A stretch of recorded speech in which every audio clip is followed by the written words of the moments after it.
Hello and welcome back to my Ant channel, and this is my first episode, so we will be doing some talking. How did I think of creating this channel, and what will I be doing with it?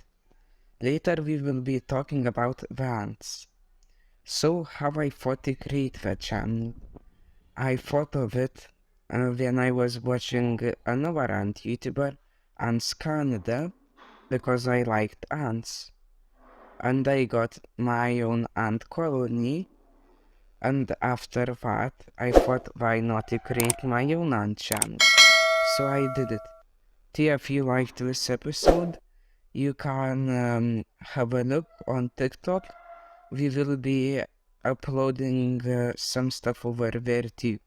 Mostly just content of ants walking around, eating, moving their food, and stuff like that. So how you can see just now the ants have 4 workers and 1 queen and 2 larvae. And the first ants are actually called nanitics, probably the most important ants because their job is to find the first food. If they fail it and die, then it's basically over. And if you're wondering how do the ants get food, if the nanitics are the first ones to get the food, it works that basically all the ant queens have muscle packs, you could say, inside their body, and they make it into goo, basically ant dough or something like that. And the queen feeds it to her first workers, the nanitics, and their larvae.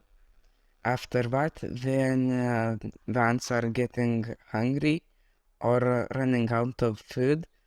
The ants start digging to get out of their tube. Claustral cell is the actual word. And here we will be imitating the claustral cell with the test tube, where you basically always put your ants. So these nanitics will not be hunting for food, we will be feeding them.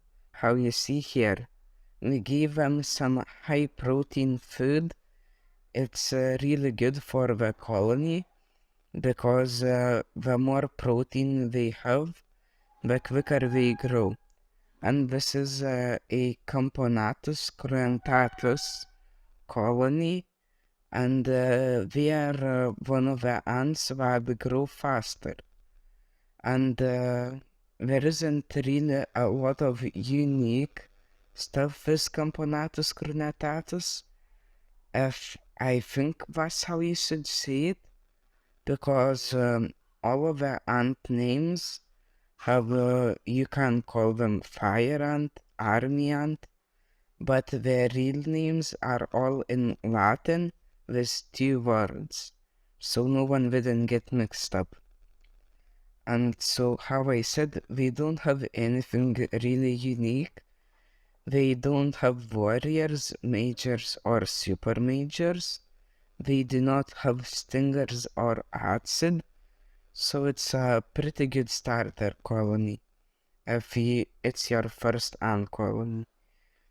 And a plus with them is that their colony grows pretty fast. As my first colony, Camponatus nicobarus, from a larva to a worker in the correct climate, I think it can happen in 27 days. I think this one is a bit slower, but faster than most ones. So if you're like me and want to see the colony grow fast, then I suggest getting them. They're pretty simple, decently hard, doesn't, sorry, got mixed up, decently calm, and basically harmless. That's how you should say it. So I got them. And more about my first colony, Camponatus nicobera. They look pretty good. They are mostly orange and a bit black with their colors. Grow pretty fast, are calm, and I think we do have warriors. Sadly, the colony died from mold because of the winter sleep, because ants in the Western Europe, when it's snowy, they just sleep, and the fans die. There is no one to clean it. There can be a mold outbreak, and for me to open the whole box, take the bodies out, was pretty hard. But I got the ant queen out, but sadly later they did die. This time I won't be making the same mistake, and I will be putting the ants in their new home when we have 20 or 50 workers. And the ant farm I have already bought. It's a pretty big one, but you can actually open and close it, so you could simulate the ants digging out and expanding their nest, but with plastic. So that's pretty comfortable. To even, I will be giving them water differently. Really, in the top left corner, you can see that there is a hole. You would put a basically test tube with a sponge, so the water would slowly soak through it, like, so the inside of the nest would be not so dry, because different ants like different climates. Let's say fire ants don't like climates where it's pretty hot and dry. The Camponatus cruentus ants that I have right now, uh, you don't really need to have it really dry or really wet. So I will be putting it out and taking it out at different times. But with the first colony, I didn't have any water feeder, and it's made so you put that in, it soaks in and worms drink it.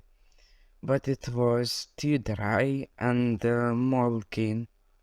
So this time I have a special feeder, how you can see, actually two of them. One will be for honey water and the other will be water. And if you don't know what is honey water, but how you can see I have fed it to my ants. It was pretty hard to get it off the stick, but I don't know how it looks on the camera. I actually filmed it with my phone. There was a bit, and the ants drank it up quickly. And two, how I showed you at the start of the episode, I gave them some more food, and how you can see now, they tucked it beside all the larvae and the queen. So that is a sort of their food stock, where they keep a lot of the important stuff. Until they will be pooping in the ant colony, so it can get not really, it won't be really good, because there can be a mold. But the ants will go around and lick everything, so it would be disinfected and there wouldn't be any mold. So let's hope that we will do a good job of that and eat and grow. So more about the Camponatus cruentus ants, about how to keep them, what they eat. How you see, they like sugar water, they need water, and they like honey. It's pretty easy to get, I actually keep pace with one of my teachers, so getting honey won't be a problem. But you cannot feed the ants on only honey, because then we won't get any nutritious stuff.